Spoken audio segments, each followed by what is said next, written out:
I look forward, Mr. President, to talk to you about, obviously, Afghanistan, which is a big issue for us Pakistanis, because stability in Afghanistan means stability in Pakistan. We also want to talk about all three neighbors, Afghanistan, India, Kashmir, and of course Iran. We will discuss the situation there, because all three neighbors of Pakistan. He lives in a very friendly neighborhood. I mean, as if there are not already enough challenges. Mr. President, after your last meeting with the Prime Minister, offers to mediate between India and Pakistan over Kashmir. And since then, the situation has gotten more complicated, and India continues to deny or accept any mediation. So where does the offer stand now, and don't you think It would always stand. If I can help, I would certainly do that. And it will be dependent on both of these gentlemen. One without the other doesn't work if you're going to do mediation or if you're going to do an arbitration. But certainly I would be willing to help if both Pakistan, let's say, and India wanted me to do that. I am ready, willing, and able. It's a complex issue. It's been going on for a long time. But if both wanted it, I would be ready to do it. No, but Mr. President, but the only thing is, reverting back to my question in the Oval Office on Kashmir, Yes. the thing is, you are asking both the parties to accept and agree. One is aggressor, violator of the UN resolutions, and plus non-compliance, plus merging Kashmir into its own territory. This is the kind of reporter I like. I like this reporter. And how can you? Are you a member of this team, or are you? I'm not a member of this team. I'm an independent journalist. You're saying what you think. Let me complete my question, Mr. President. No, but I have to be requested. How can you make an aggressor and an aggressor That's okay. meet and the violation of the UN resolutions? Very fair question or statement. Let me put that one down as a statement, if you don't mind. But you're right. You have to have two parties that want to agree, and when they come, and at some point India may come. I have a very good relationship with Prime Minister Modi. I have a very good relationship with Prime Minister Khan. And if at any time they say, we have some points that we think we can maybe iron out, I think I'd be an extremely good arbitrator. I've done it before, believe it or not, and I've never failed as an arbitrator. I've been asked to arbitrate disputes, pretty big ones from friends, and I've done it in a good, successful fashion. If I can be of help, you know that. If I can be of help, let me know. But you'd have to have the assent also from the other side. Mr. President, Mr. Johnson has now called for a new deal, just momentarily for a new Iran deal. This is the first time he's called for that. I wonder what your reaction to it, and have you discussed that with him? Well, I think that's why he's a winner. That's why he's a man that's going to be successful in the UK, and I think that's great. You're talking about Boris, yes, right? Boris is a man who, number one, he's a friend of mine, and number two, he's very smart, very tough. And he does want a new deal, because the other deal was ready to expire. It was a very short number of years left. All that money paid and wasted. You didn't have the right to inspect the appropriate sites. You were looking at sites that would never be used to create nuclear. The sites that they would use, we weren't allowed to inspect. What kind of a deal is that? And ballistic missiles. They're allowed to test ballistic missiles and other things. But one of the biggest things is the fact that the agreement is going to expire in a very short number of years. And what kind of a deal is that? We're dealing with countries. You have to go long term. So I respect Boris a lot, and I am not at all surprised that he was the first one to come out and say that. Mr. President, this is the first time. Mr. President, this is the first time. This is the first time. This is the first time. So this is Jazeb Ali from Airline Industry Pakistan. So this is the first time we get honest leadership like you in America. And in past, I agree with that. This is the first time you've had so in past, in you've past, had a lot of dishonesty, and they've treated Pakistan very badly. so in past, People in my position have treated Pakistan very badly.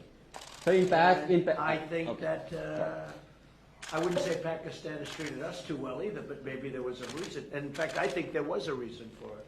So in past, you have said that you don't trust Pakistan. So when we have honest leadership, I and he, trust Pakistan, but people before me didn't, but they didn't know what they were doing. So it's just one of those little problems in life. You know, you know what I do? I trust this gentleman right here.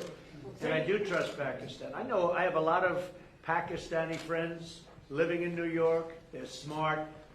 Great negotiators, by the way, in case you had any questions. They're among the toughest negotiators in the world. So you are bringing people. And you know what? It's all going to work out. But if I can help, I'd like to help. But I don't think you've ever had a president that felt the way I do, in a positive way, about Pakistan. I don't think you have. I've looked back and I've seen where it was. But I also have a very good relationship with India. I have a good relationship with both. So that if they decide to use that feeling among both, I think we can help out. But it's been a long-standing feud. This has been going on for a long time. So you're. Mr. President, yesterday on Share the Stage with PMO, he alleged that Pakistan is the hub of terrorism. Do you endorse that or do you disagree with that? Because you said that Pakistan has made a lot of progress. Well, I really have been pointing much more to Iran. I mean, Iran, if you look at that's been really the state of terror. And I've been saying it's the #1 state of terror in the world. And the agreement we had does not cover that. It was not doing well. It was doing very poorly. And now Iran is doing very poorly. Iran is a different place than when I took over. When I took over the United States, when I became president, Iran was a real threat to the entire Middle East and maybe beyond.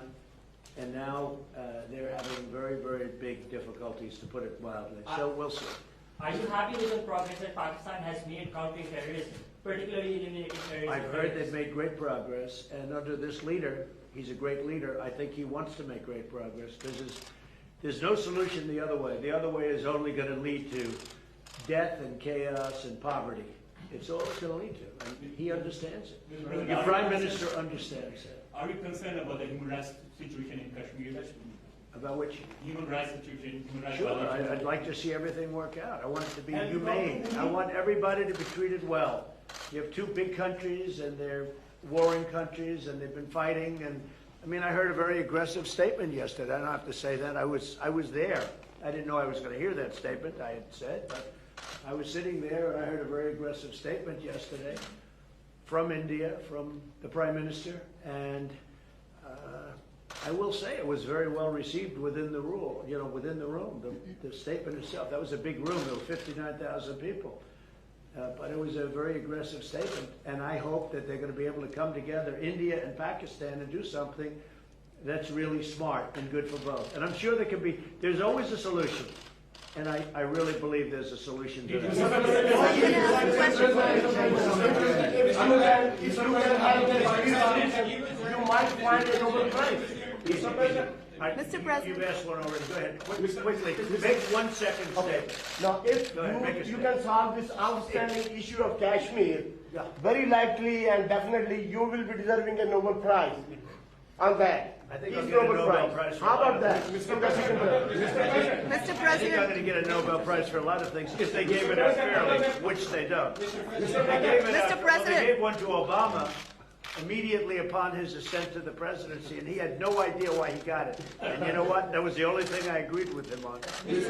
President. Mr. President. Mr. President. Right, come on. Other than Pakistan and India, the Kashmiri people are suffering last 15 days. They will talk later on, but right now there was human rights violation in Kashmir. 50 days lockdown, no internet, no food, no nothing. So, you know, what do you want to do for Kashmiri people? Where do you find reporters like this? These guys are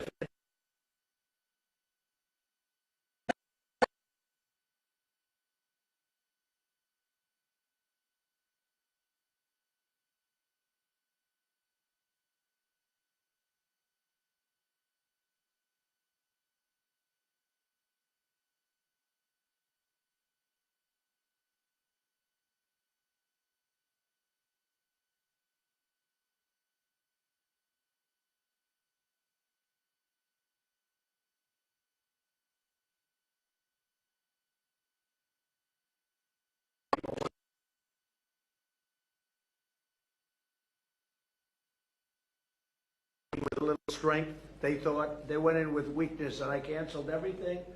We have hit them harder in the last 2 weeks than we've ever hit them before. When do you think Mr. talks could resume again, sir? We'll see what happens, but I will say that the Prime Minister has been very helpful, and he wants to do something. He wants to see something happen, so that's fine. Mr. President, last time. Mr. Prime Minister, would you like to raise the issue of curfew, lockdown, and the atrocities in Kashmir before President of America? You know, Mr. President, I was going to raise it in private, but it needs to be said that for 50 days, 8 million people are under siege by 900,000 troops.